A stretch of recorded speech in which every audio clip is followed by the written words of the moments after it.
difficile reprise du travail, mais tout de même reprise du travail dans les administrations gabonaises. Au lendemain des fêtes du Nouvel An, certains Gabonais ont eu du mal donc à se rendre sur leur lieu de travail. Et vous allez voir également dans cette édition d'information le dossier de la rédaction qui sera consacré aux conditions de vie et au logement et à la vie chère, bien entendu, conformément au discours à la nation du chef de l'État Ali Bongo Ondimba le 31 décembre de l'année qui vient de s'achever. Madame, Monsieur, bonsoir. C'est toujours un plaisir pour nous de vous retrouver devant votre petit écran pour regarder cette édition d'information concoctée donc par la rédaction de Gabon Télévision. Alors, je vous le disais, difficile reprise du travail sur l'ensemble du territoire national. Et vous allez le voir d'ailleurs au lendemain donc de la célébration du premier jour de l'an. Les Gabonais ont eu du mal à, bien entendu, retrouver les chemins des administrations et surtout des ateliers, conséquence donc d'une nouvelle adaptation de comportement qui nous épargne aujourd'hui des jours fériés trop longs qui sont également préjudiciables de l'efficacité recherchée pour le développement de notre pays. Alors ceci dit, nos reporters se sont tout de même rendus dans quelques bureaux de la capitale gabonaise. Voici donc le constat de Charline Wora Pira et Joseph Biyogué. Certains fonctionnaires de la capitale ont fait de ce 2 janvier 2012, date officielle de la reprise du travail, un autre jour férié. Après avoir sillonné quelques administrations de Libreville, l'on constate que cette reprise de travail a été timide. Dans les bureaux administratifs, on note par exemple l'absence de certains agents à leur poste de travail. Chaises inoccupées, couloirs vides, c'est le paysage que nous offre l'administration au lendemain de la fête de la Saint-Sylvestre. Si la reprise du travail est restée difficile à quelques endroits, il n'en demeure pas moins que certains agents, épris de la conscience professionnelle, ont répondu présents à leur poste de travail. Pour l'heure, les fêtes sont devenues un souvenir, place désormais au travail.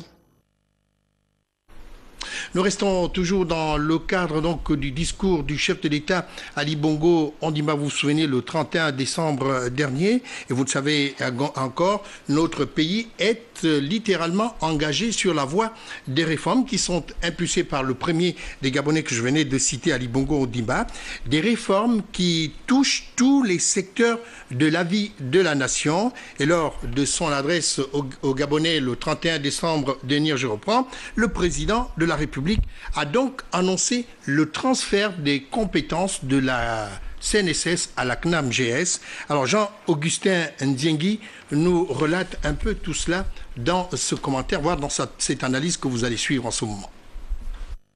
Une année s'en va, une autre arrive, mais les difficultés liées aux conditions sociales demeurent toujours dans ce siècle de modernité où l'accès des populations à toutes les commodités de base se fait de plus en plus ressentir. C'est donc soucieux de l'amélioration des conditions de vie des populations que le chef de l'État Ali Bongo Ondimba, lors de son adresse à la nation, a fixé le cap de ce que devra être 2013 en termes de protection sociale. L'année 2013 devra marquer l'effectivité du transfert des compétences de la CNSS vers la CNAM-GS en ce qui concerne les prestations de santé et de maternité. Ce transfert de compétences qui conditionne le lancement des activités du Fonds d'assurance maladie du secteur privé, viendra ainsi parachever la mise en place du système de couverture maladie universelle dans notre pays. Dans cette perspective, les opérations d'immatriculation des salariés du secteur privé doivent démarrer sur l'ensemble du territoire national dès le premier trimestre 2013. Avec le fonds d'assurance maladie du secteur privé, après les fonds des Gabonais économiquement faibles et des agents de l'État, nous aurons ainsi complété l'édification de la CNAM-GS. Il faut dire que la mise en place de cet organisme autonome de protection sociale chargé de la gestion des retraites et des prestations familiales des agents de l'État, qui devra faire partie de cette réforme, conduira à une meilleure lisibilité et cohérence du système gabonais de protection sociale. On a entendu donc ce transfert de compétences de la CNSS à la CNAM-GS. Le président de la République, Ali Bongo Ondimba, a mis également un accent sur un épineux dossier. Il s'agit celui du dossier des logements sociaux. Alors, je vous invite donc à suivre cette analyse de Cabrel Guillain-Lemami sur des images d'archives. Difficile de se loger au Gabon. Et c'est dans son discours de fin d'année adressé à la nation que le chef de l'État s'est exprimé sur la question de logement visant à améliorer les conditions de vie de tous les Gabonais. Je partage vos besoins de mobilité, d'accès à un logement décent ou à une parcelle viabilisée. Je partage de même votre aspiration à vivre et à vous mouvoir en tout lieu, en toutes circonstances et en toute sécurité. J'ai pleinement conscience de votre besoin de protection sociale qui doit être étendue à vos familles. Je connais vos craintes, vos angoisses face à la précarité et à la vulnérabilité. J'entends votre profonde aspiration à la justice sociale, à la justice tout court. C'est dire combien de fois le chef de l'État, Ali Bongo Ondimba, se préoccupe des conditions de vie de ses concitoyens, mais à quel prix? Il est vrai que beaucoup d'efforts sont fournis par le gouvernement actuel, mais en matière de logement, les populations se posent encore des questions. En effet, plusieurs salariés ne sont pas en mesure de payer un logement allant de 60 à 80 millions alors qu'on parle de logements sociaux. Si le problème se posait au niveau des entrepreneurs censés réaliser ces travaux, pourquoi alors ne pas prendre des Gabonais prêts à intervenir dans la réalisation de ces travaux? Faire du Gabon un pays émergent à l'horizon 2025, c'est là la tâche qui est assignée aux autorités de la République et ce combat passe par l'amélioration des conditions de vie de tous les Gabonais qui n'aspirent qu'à être bien logés. Nous poursuivons toujours avec le discours du président de la République que nous décortiquons. Et cette fois, un autre problème très épineux qui concerne bien entendu toute la communauté, y compris le chef de l'État lui-même, qui concerne la vie chère. Ali Bongo Ondimba s'est encore une fois penché sur cet épineux problème qui obère entre autres la vie des Gabonais.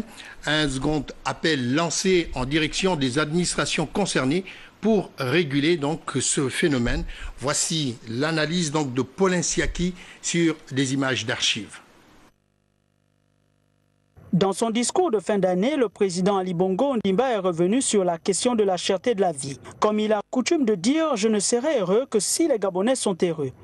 C'est fort donc de cette conviction profonde à offrir à ses compatriotes la possibilité d'accès aux produits des premières nécessités que le chef de l'État a une fois encore instruit les administrations concernées pour amener sur le chemin de la légalité les opérateurs économiques véreux qui persistent à maintenir un statu quo injustifié. Je me réjouis de ce que les opérateurs du secteur de la distribution et de nombreux commerçants aient compris le sens et la portée de telles mesures et les aient appliquées. L'on se souviendra que le chef de l'État avait fait prendre au gouvernement la mesure de suspension de certains droits et taxes sur le coût élevé des denrées alimentaires, qui pesait de manière significative sur le pouvoir d'achat des ménages. Autre action à mettre à l'actif du chef de l'État, ces visites inopinées sur le terrain pour se rendre compte de l'effectivité des mesures. Tout en poursuivant l'étude de solutions plus durables et à impact économique amplifié, les mêmes mesures seront reconduites pour alléger les difficultés de ceux d'entre nous qui souffrent le plus de la vie chère. Autant de points qui démontrent à coup sûr la volonté manifeste du chef de l'État. Au regard de la situation réitérée à ses compatriotes le vœu de voir les Gabonais se mettre de façon palpable à l'activité agricole en exploitant nos différentes ressources. Le développement de notre potentiel, de nos ressources agricoles et halieutiques s'avère de plus en plus nécessaire et urgent si nous voulons obtenir une parfaite maîtrise des prix des denrées alimentaires. Notre agriculture doit être conforme à cette ambition. Cette énième montée au créneau du chef de l'État devra être un élément catalyseur qui doit interpeller tous les acteurs concernés par la question. Autre point culminant du discours du chef de l'État le 31 décembre de l'année dernière. Il s'agit bien entendu de cette structure d'aide aux personnes du troisième âge. C'est une annonce faite par Ali Bongo Ondimba. Eh bien, cette structure est dénommée panier minimum. Elle verra le jour donc dans 5 mois, c'est-à-dire le 30 juin 2013. Alors, justement, suite à cette annonce, le ministre des Affaires sociales, Honorine Zebitere, réagit. Elle est au micro de Filika Biyongo Kombila et Arnaud Mang. Le ministère dont j'ai la charge se réjouit de l'initiative prise par ici, le 30 juin prochain, ce qu'il a minimum vieillesse. Cela engage l'État, le gouvernement dont je fais partie, et plus particulièrement le ministère de la Famille et des Affaires sociales, sur la prise en charge des personnes de troisième âge et d'une manière générale, la prise en charge des personnes vulnérables. C'est une très bonne initiative. Vous savez que les personnes du premier âge, il y a 2 volets pour le traitement de ces personnes. Il y a le volet santé, c'est-à-dire si un d'entre eux est malade, mais il y a aussi le volet entretien permanent.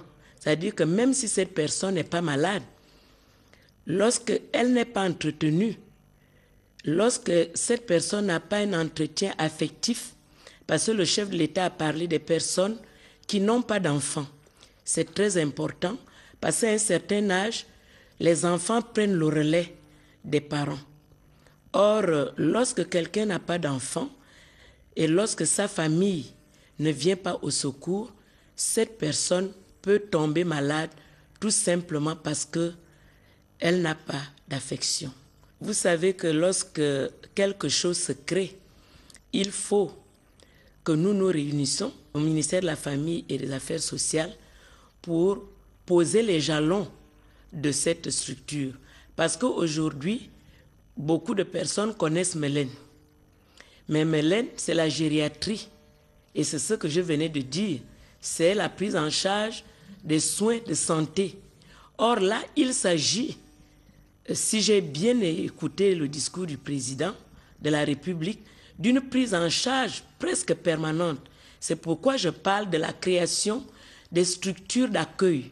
Parce que lorsque les structures d'accueil de ces personnes seront créées, à l'intérieur de ces structures d'accueil, vous aurez non seulement le côté sanitaire qui est déjà pris en charge par le ministère de la Santé, vous aurez des psychologues, vous aurez le côté affectif, vous aurez un ensemble de services et d'experts qui vont mettre en musique l'idée que vient de donner le chef de l'État.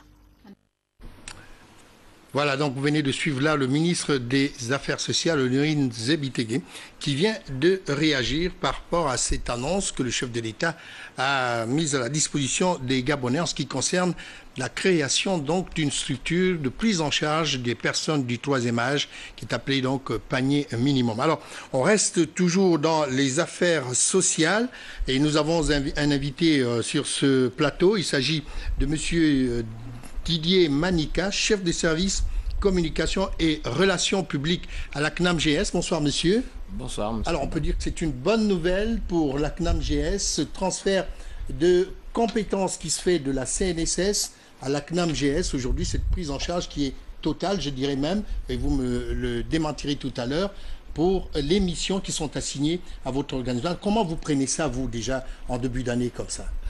C'est une très bonne nouvelle parce que nous sommes chaque fois sollicités par les populations gabonaises, particulièrement les salariés du secteur privé, qui se sont souvent sentis lésés de ne pas profiter de ce système mis en place par les autorités gabonaises.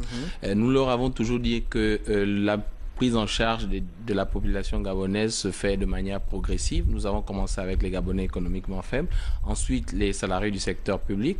Aujourd'hui, le chef de l'État annonce ce que les Gabonais attendent depuis un certain moment, la prise en charge des salariés du secteur privé.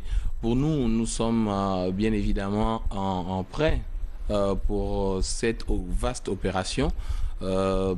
qui va se dérouler courant du premier trimestre, parce que l'engagement de la CNAMGS, c'est aussi de respecter les instructions du chef de l'État et pour que l'ensemble de la population gabonaise soit prise en charge dans le cadre, bien sûr, de l'assurance maladie universelle. Alors, la CNAMGS également à son sein un certain nombre de structures qui prennent en charge effectivement les Gabonais, les plus démunis également. Alors, on évoque un peu